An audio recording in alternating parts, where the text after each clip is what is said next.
Assalamualaikum warahmatullahi wabarakatuh. Perkenalkan, nama saya Fitri Fadila dengan NIDN 0402019003. Saya merupakan dosen di Sekolah Tinggi Analis Bakti Asi Bandung, Prodi D3 Analis Kesehatan, dan saya mengampu mata kuliah Kimia Klinik 1, Kimia Klinik 2, dan Kimia Klinik 3.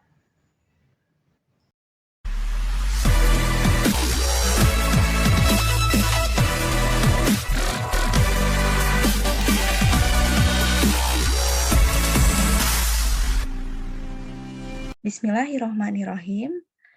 Saya Fitri Fadilah, SSI MKes dengan NIDN 0402019003 dari Sekolah Tinggi Analis Bakti Asi Bandung akan mencoba menjelaskan mengenai rancangan pembelajaran semester untuk mata kuliah Kimia Klinik 2. Deskripsi mata kuliah. Kimia Klinik 2 merupakan mata kuliah wajib untuk jurusan analis kesehatan jenjang D3. Perkuliahan ini selain ditempuh dengan metode ceramah, diskusi, tugas presentasi kelompok, dilengkapi juga dengan tugas mandiri, membuat laporan praktikum, dan jurnal mingguan. Tingkat penguasaan mahasiswa diketahui melalui tugas, soal UTS, kuis, UAS teori, UAS praktikum aktif dan pasif, laporan praktikum, dan jurnal mingguan. Kimia Klinik 2 terdiri dari 5 SKS, yaitu 2 SKS teori dan 3 SKS praktikum. Pada pertemuan pertama akan dibahas mengenai pengantar Kimia Klinik 2.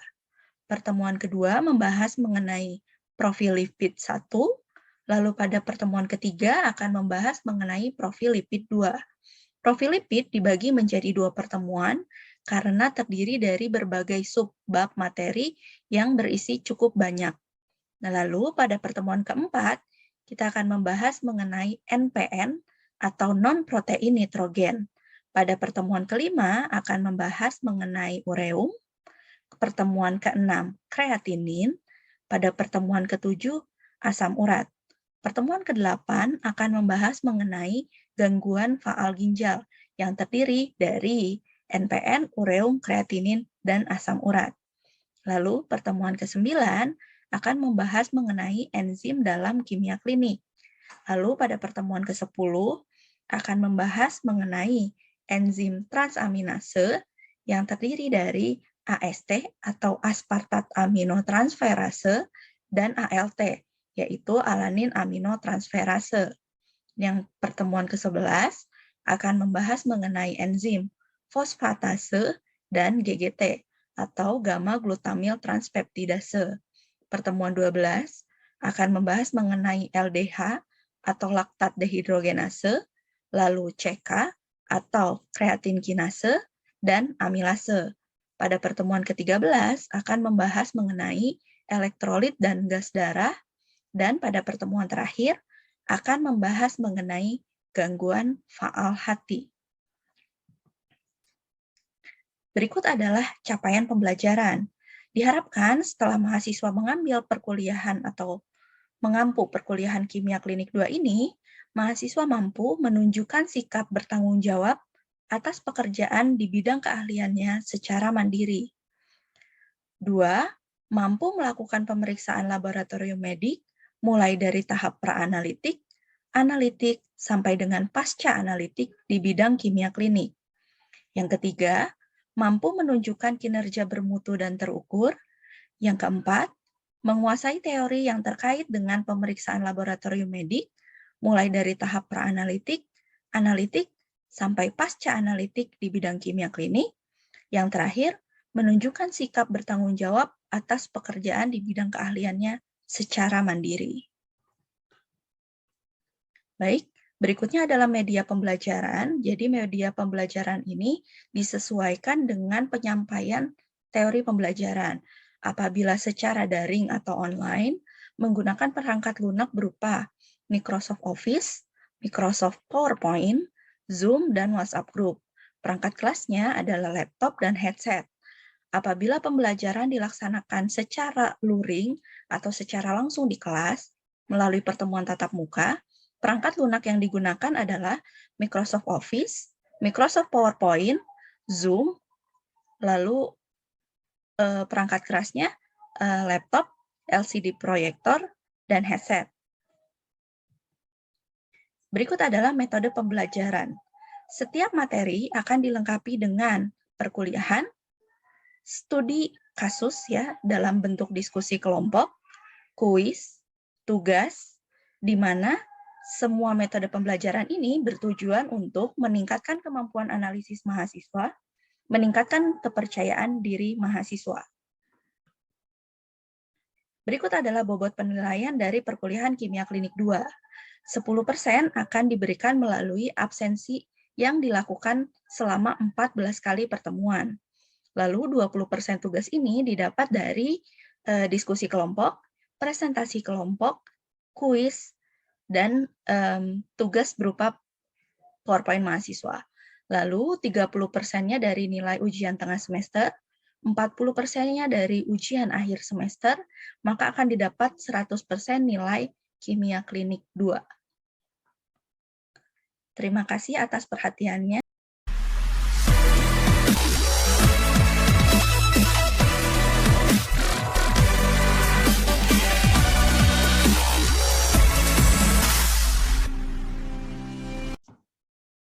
Bismillahirrahmanirrahim. Assalamualaikum warahmatullahi wabarakatuh.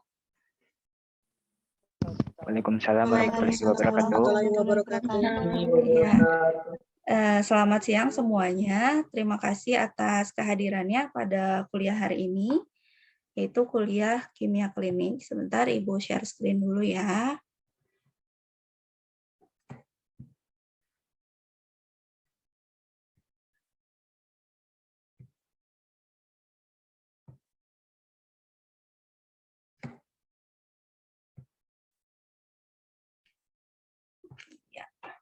Jadi hari ini adalah pertemuan kita yang ke-9, ya, yaitu mengenai enzim. Pada pertemuan-pertemuan selanjutnya sebelumnya, pertemuan di awal kita sudah membahas mengenai profil lipid dan gangguan metabolisme lemak. Lalu kita juga sudah membahas faal ginjal, yaitu gangguan fungsi ginjal, ya. Sama kemarin juga kita juga membahas jenis-jenisnya, klasifikasinya, bagaimana cara melakukan pemeriksaannya, kelainan yang terjadi, peningkatan dan penurunannya seperti apa. Hari ini kita masuk ke materi enzim. Sebelumnya saya sudah meminta kalian untuk menonton video ya dari YouTube tentang Ibu mengenai penjelasan enzim, juga sudah meminta kalian membaca sedikit ya mengenai materi enzim ini. Baik, nah seperti biasa Ibu akan menyampaikan dulu kompetensi dasar yang harus dimiliki dari perkuliahan ke-9 ini, yaitu tentang enzim. Jadi Ibu harap setelah perkuliahan ini mahasiswa mampu memahami tentang definisi dari enzim, klasifikasi enzim, distribusi enzim di dalam sel, fungsi pemeriksaan enzim dalam kimia klinik. Lalu ada juga cara pemeriksaan enzim dan metodenya, lalu jenis enzim yang penting bagi klinik. Ya, jadi perlu diingat kembali ini adalah perkuliahan kimia klinik. Jadi enzimnya itu dilihat secara kimia klinik. Oke. Selama perkuliahan, ya, mahasiswa akan dipersilahkan untuk bertanya saat sedang dilakukan penjelasan. Silakan bertanya, lalu boleh menjawab saat ada pertanyaan, ya, bila Ibu menyampaikan pertanyaan, lalu mencatat yang dianggap penting. Ya, jadi nanti memang akan ada materi yang di-share, tapi Ibu harap selama mendengarkan penjelasan dari Ibu, sebaiknya kalian mencatat apa yang dianggap penting. Kenapa? Karena nanti di akhir akan ada kuis. Ya. Oke. Jadi Ibu mau tanya dulu deh, sebelumnya ada yang pernah belajar atau mendengar tentang enzim nggak? Sudah, Bu. Sudah ya, oke. Jadi di pertemuan sebelum selain kimia klinik ya, misalnya di biokimia atau di biologi, biasanya dijelaskan tentang enzim. Yang seperti ini. Itu loh yang kunci gembok gitu ya. Jadi ada enzim itu sebagai kunci ya, substrat sebagai kunci dan gembok. Jadi kunci dan gembok itu harus sama, harus sesuai, barulah dia bisa membentuk yang namanya kompleks. Gitu ya. Jadi ada ikatan antara enzim dan substrat ya pada sisi aktifnya. Lalu dia dapat membentuk kompleks enzim dan substrat. Fungsinya apa? Untuk membantu supaya terbentuknya produk lebih cepat. Jadi enzim itu dia mengkatalis suatu reaksi tanpa ikut bereaksi, gitu ya. Jadi ini yang dulu dipelajari di biokimia. Sekarang enzimnya adalah berdasarkan kimia klinik. Enzim di sini akan digunakan sebagai penentu penegak diagnosis, gitu ya. Oke. Jadi apa sih Bu enzim itu kalau secara kimia klinik? Tadi dibahas secara biokimia. Dulu-dulu juga pernah dengar tentang enzim ya. Atau sekarang malah ada sikat gigi mereknya enzim gitu ya. Jadi bedanya apa sih Bu sama enzim yang Ibu jelaskan secara kimia klinik? Oke. Yang pertama, enzim ini dia sebagai biokatalisator. Dia mempercepat reaksi tanpa ikut bereaksi. Iya, tadi sudah dijelaskan, enzim dia adalah katalisator. Nah, tapi di sini Bu ada kata bio. Bio artinya makhluk hidup. Nah, jadi enzim yang bersifat sebagai biokatalisator, dia akan mempercepat reaksi pada makhluk hidup. Di sini pada manusia. Bisa dipahami ya? Jadi enzim yang kita bahas sekarang adalah sebagai biokatalisator. Dia mempercepat reaksi tanpa ikut bereaksi pada tubuh manusia atau makhluk hidup. Bio. Lalu, enzim ini dapat bereaksi dalam konsentrasi rendah. Jadi biarpun hanya ada sedikit, enzim dapat membantu melaksanakan katalisator atau membantu mempercepat reaksi, meskipun jumlahnya hanya sedikit. Yang ketiga, sebagian besar enzim ada banyak ya, tapi sebagian besar tidak semuanya merupakan protein. Jadi dia komposisinya tersusun atas protein, tapi tidak semua. Apa sih fungsinya atau tugasnya enzim? Dia bertugas untuk merubah yang namanya substrat menjadi produk. Oke, jadi substrat, panah, ya. Kalau prinsip reaksi itu substrat, panah.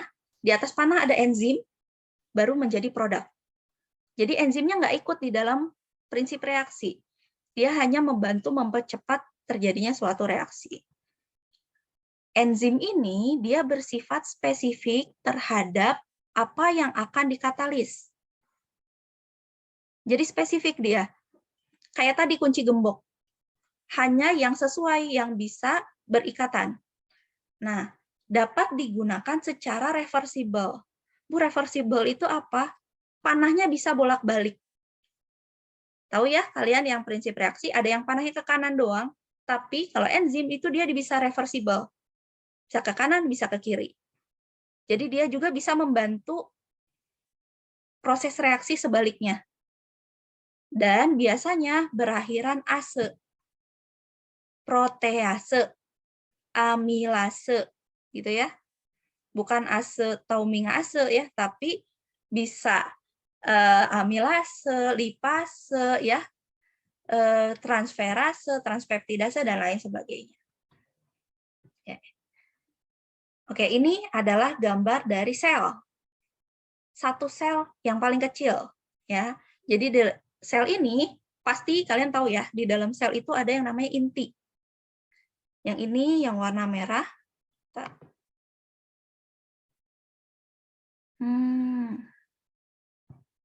Oke, yang ini ya, yang warna merah itu adalah inti sel atau yang dikenal dengan nukleus. Ya, jadi ada sama nih kayak kalian pelajaran biologi dulu. Ada retikulum endoplasma, ada membran sel, ada ribosom ya. Nah, di dalam sel yang paling kecil dalam tubuh manusia itu ada enzim. Bayangin tubuh manusia itu kan terdiri dari organ-organ. Jantung, hati, ya, paru-paru. Di dalam organ itu ada jaringan. Jaringan-jaringan, di dalam jaringan itu ada sel. Kebayang ya, di dalam tubuh manusia itu yang paling kecil ukurannya adalah sel. Di inti sel aja itu ada enzim. Contoh, fungsinya enzim di inti sel tuh ngapain? Dia adalah mempertahankan, menyusun, dan melindungi materi genetik. Ya, DNA itu kan adanya di dalam inti sel. Lalu ada lagi mitokondria. Mitokondria pasti paling hafal ya. Dia berhubungan dengan pernafasan atau proses oksidasi sel. Ini kita masih bicara sel ya, belum bicara tentang organ. Lalu di mikrosom bisa dia berfungsi dengan berhubungan dengan proses hidroksilasi. Biasanya ada biosintesis hormon atau berhubungan dengan obat dan lain sebagainya. Lalu masih di dalam sel ya, itu tadi contohnya. Selanjutnya ini adalah penggunaan enzim untuk diagnosis. Jadi kita nih ya, profesi kita sebagai ahli teknologi laboratorium medik itu di lapangan ngapain sih? Kita membantu menegakkan diagnosis. Gitu ya. Membantu untuk menegakkan diagnosis. Seperti apa? Contoh itu loh Bu, periksa lab tuh yang periksa gula, periksa kolesterol, periksa protein gitu ya. Orang diabetes gitu ya, diperiksa laboratorium. Betul. Nah, kalau enzim, kenapa ya orang periksa enzim emang bisa untuk diagnosis apa? Nah, yang pertama, beberapa enzim ditemukan hanya pada jaringan tertentu yang spesifik. Ibu ambil contoh, hepatitis. Ya, anggaplah hepatitis umum ya, hepatitis B. Itu penyakitnya apa? Penyakit kuning, Bu, ya. Itu umum di lapangan ditemui penyakit kuning. Bahkan sering menjadi endemik ya. Nah, hepatitis itu organ yang diserang. Ada yang tahu organ apa? Hati, Bu. Iya, betul. Ya, terima kasih ya, Aulatus. Jadi organnya adalah hati. Ya, kita tahu nih organ hati ini, ya. Nah, organ hatinya itu diserang oleh virus. Nah, enzim itu ditemukan hanya pada jaringan tertentu yang spesifik. Ada enzim tertentu yang meningkat pada saat hati rusak.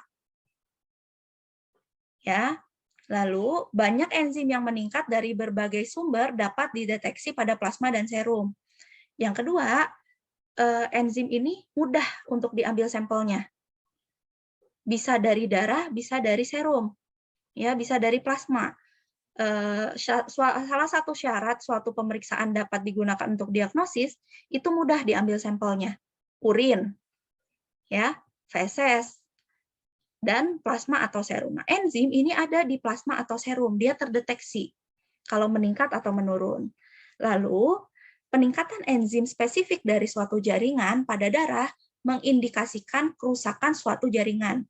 Kita periksa nih AST sama ALT. Aspartat aminotransferase sama alanin aminotransferase. Nah, periksa meningkat. Nah, AST dan ALT itu hanya pada jaringan tertentu nih yang nomor 1. Adanya di mana? Di hati. Berarti organ yang rusak spesifik. Ya, AST nggak ada di mana? Nggak ada di paru-paru, nggak ada di pankreas, adanya di hati. Makanya jadi mudah untuk pendiagnosis. Dokter untuk membantu diagnosis sehingga jelas berarti organ yang rusak sehingga enzimnya meningkat itu ada pada hati. Gitu ya. Nah, ada juga yang namanya aktivitas enzim di plasma. Ya, jadi enzim itu kan tadi Ibu bilang biokatalisator yang ada di dalam tubuh. Tapi nih, kalau kalian periksa di fotometer, itu pemeriksaan enzim kan? Pakai enzim nggak? Pakai. Di reagen ada enzim nggak? Ada. Ya, jadi ada juga aktivitas enzim di dalam plasma. Oke. Nah, ada yang secara in vivo, ada yang secara in vitro. In vivo itu apa? yang tadi di dalam tubuh. In vivo itu di dalam kan ya? Nah, jadi ada aktivitas enzim di dalam jaringan, itu mempengaruhi kadarnya nanti, lalu ada luasnya kerusakan sel, atau kerusakan jaringan, makin banyak jaringan yang rusak, makin tinggi kadar enzimnya. Kan tadi dibilangnya ada enzim di inti sel ya. Kalau rusaknya sampai ke inti sel, enzimnya keluar dong ke darah. Makin tinggi kadarnya gitu ya. Lalu letak enzimnya tadi ya. Lalu permeabilitas dinding sel. Mudah atau tidak enzim itu keluar dari dinding sel. Kecepatan enzim keluar dari jaringan atau sel yang rusak. Jangan-jangan dia lama diam di situ enzimnya, nggak keluar-keluar. Sampai jaringannya benar-benar rusak, baru dia keluar.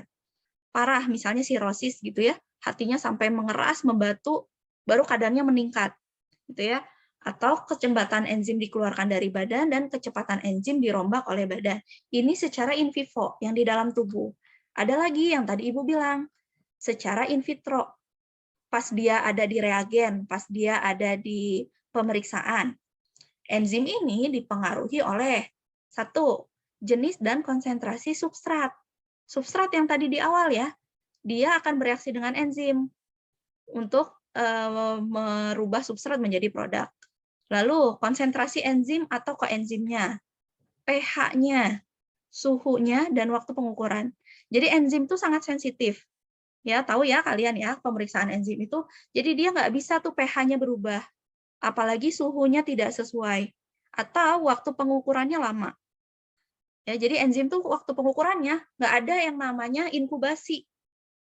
Kalau pemeriksaan enzim gula, inkubasi 10 menit. Kolesterol, inkubasi 10 menit. Tapi kalau pemeriksaan enzim, itu begitu direaksikan, homogen kan langsung dibaca. Karena waktu pengukuran berpengaruh. Ya. Nah, ini secara teori ya, menurut Bacher tahun 1958, enzimku dibagi 3 klasifikasinya. Ada enzim yang spesifik plasma, ada enzim ekstraseluler di luar sel, ada enzim intraseluler. Dia adanya di dalam sel.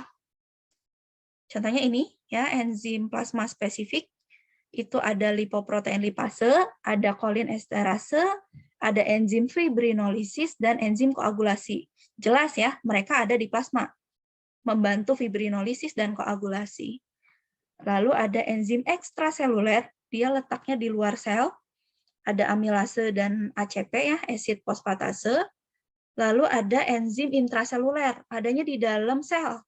Contohnya CK ya, kreatin kinase, lalu ada LDH, laktat dehidrogenase, AST dan ALT yang tadi. Dia adanya di dalam sel, makanya nunggu sel hatinya rusak dulu, baru bisa terdeteksi ALT dan AST-nya. Oke. Jadi Bu, udah nih kita tahu nih ya, enzim tuh ada di dalam sel, ada yang ekstraseluler. Bagaimana cara mengukur aktivitas enzim di dalam tubuh itu sendiri? Nah, ada 3 pastinya ya. Kalau di laboratorium itu ada proses praanalitik, ada analitik, dan ada pasca analitik. Praanalitiknya biasa, ini pasti kalian mengerjakannya dari mulai sampling. Kalau pemeriksaan enzim tuh bisanya dari mana? Nggak dari urin kan, tapi dari yang tadi disebutkan, serum atau plasma. Lalu jangan lupa labeling. Ya, jadi dilabeli ini tuh pasiennya siapa, namanya siapa, usianya berapa, jenis kelaminnya apa, karena sangat mempengaruhi hasil pemeriksaan. Enzim tuh beda loh, perempuan sama laki-laki nilai normalnya. Ada yang sama, ada yang beda. Jadi label itu penting. Ya, lalu ada pemantapan mutu internal. Ya, jadi wadah sampelnya harus sesuai, antikoagulannya harus sesuai, ya, alatnya harus sudah terkalibrasi, lalu sudah dilakukan pemeriksaan ya, reagennya tidak expired dan lain sebagainya. Lalu ada proses analitik. Nah, analitik ini kalian harus tahu dulu prinsipnya. Pemeriksaan enzim itu tiap pemeriksaan beda prinsipnya. Cara kerjanya hampir sama, ya, dan metode pemeriksaannya juga rata-rata hampir sama. Lalu di pasca analitik dilihat hasilnya. Sesuai tidak dengan diagnosis, dan ingat ya, kita sebagai ATLM atau analis itu tidak menyarankan apapun terhadap pasien, kecuali konsultasi dokter. Jadi nggak boleh nih, wah ALT sama AST-nya tinggi. Wah Bu, Ibu hepatitis ini Bu. Berarti Bu harus makan yang amis-amis. Nggak gitu ya. Tidak boleh. sebagai analis kita cukup memberitahukan bahwa hasilnya normal atau tidak normal. Kalau pasien konsul nih, Neng, boleh nggak ya saya minum herbal, kunyit, temulawak, dan lain sebagainya? Itu jawabannya adalah silakan konsultasikan kepada dokter. Ya, jadi kita tidak boleh melewati batas etik ya, kode etik seorang analis itu sampai situ. Baik, kita sudah di penghujung perkuliahan. Ya, jadi mungkin ada yang bisa menyimpulkan pertemuan hari ini? Intisarinya kita membahas mengenai apa?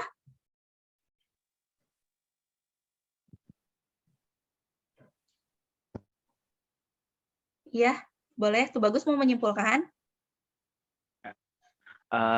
Jadi ini Bu kita jadi membahas maaf Bu, agak grogi. Oh iya, nggak apa-apa. Gimana? Ya. Jadi kita ini tuh jadi ngebahas tentang apa aja sih penggunaan enzim di dalam tubuh kita tuh seperti apa, terus pemeriksaannya seperti apa. Itu yang saya tangkap. Iya, oke, baik. Bagus sekali ya. Berarti Tuh Bagus memperhatikan. Terima kasih banyak ya. Lalu coba ada yang mau ditanyakan nggak terkait materi enzim ini? Saya Bu. Iya, boleh. Tuh Bagus lagi ya. Gimana? Iya. Misalnya nih Bu, ada nih pasiennya dia kanker. Nah, apakah bisa Bu kita periksa enzimnya kalau pasiennya tuh sedang kanker? Oke, baik. Ini bagus ya pertanyaannya. Jadi terkait sama teknis Ibu, di lapangan. kankernya bukan kantong kering ya Bu ya? Oh iya, oke. Benar. Iya, sip. Betul ya. Jadi oke, Tuh Bagus. Terima kasih atas pertanyaannya ya. Ini menarik ya. Jadi teman-teman bisa dengarkan. Jadi periksa enzim ini nggak kayak check up. Bukan kayak pemeriksaan gula, bukan kayak pemeriksaan kolesterol ya. Tapi ini biasanya atas indikasi. Ya, misalnya matanya udah kuning, sklera matanya, dan lain sebagainya. Ini pemeriksaan enzim ini sangat bisa digunakan untuk diagnosis kanker. Ya, kanker hati juga sama, periksanya AST dan ALT. Ya, tapi peningkatannya berbeda dengan orang hepatitis. Ya, ada juga asid fosfatase, ada alkali fosfatase, bisa memeriksa kanker prostat dan lain sebagainya. Nanti akan dipelajari pada pertemuan-pertemuan selanjutnya. Ya, dinantikan pertemuan selanjutnya. Lalu ada tugas. Ya, jadi silakan saudara membaca dan mencari tahu mengenai enzim transaminase dulu yang akan dibahas oleh kelompok 4 di pertemuan selanjutnya. Jadi nanti kelompok 4 juga dipersiapkan ya materinya mengenai transaminase. Nah, jadi kita bahas satu persatu enzim. Dia fungsinya apa, bagaimana cara mendiagnosisnya, ya, dia klinisnya seperti apa nanti di pertemuan selanjutnya. Oke. Lalu hari ini ada kuis ya. Jadi silakan sekarang dipersiapkan. Word-nya boleh dibuka. Ya, lalu silakan tulis soal dan jawabannya. Lalu dikirim, dikumpulkan, nanti Ibu akan mengirimkan link untuk mengumpulkan tugas. Ya, kuis ya. Ini kuisnya. Ada 5, hanya 5 ya. Jadi apa yang dimaksud dengan biokatalisator tadi sudah Ibu jelaskan. Lalu bagaimana sih sifat dari enzim itu sendiri? Apa fungsi enzim di mitokondria? Lalu kenapa enzim digunakan untuk diagnosis? Yang terakhir, metode pemeriksaan apakah yang digunakan untuk mengukur aktivitas enzim? Silakan kerjakan masing-masing ya. Jadi tidak perlu diskusi. Ini adalah tugas mandiri, kuis mandiri. Waktunya hanya 30 menit. 30 menit dari sekarang, nanti Ibu bagikan linknya, lalu linknya akan Ibu tutup tepat 30 menit. Iya, terima kasih banyak atas perhatiannya. Sampai jumpa di pertemuan selanjutnya. Mohon maaf kalau ada kesalahan. Assalamualaikum warahmatullahi wabarakatuh. Waalaikumsalam warahmatullahi wabarakatuh. Ya. Oke, nanti untuk absen bisa kalian lakukan di LMS ya. Siap Bu. Iya, terima kasih.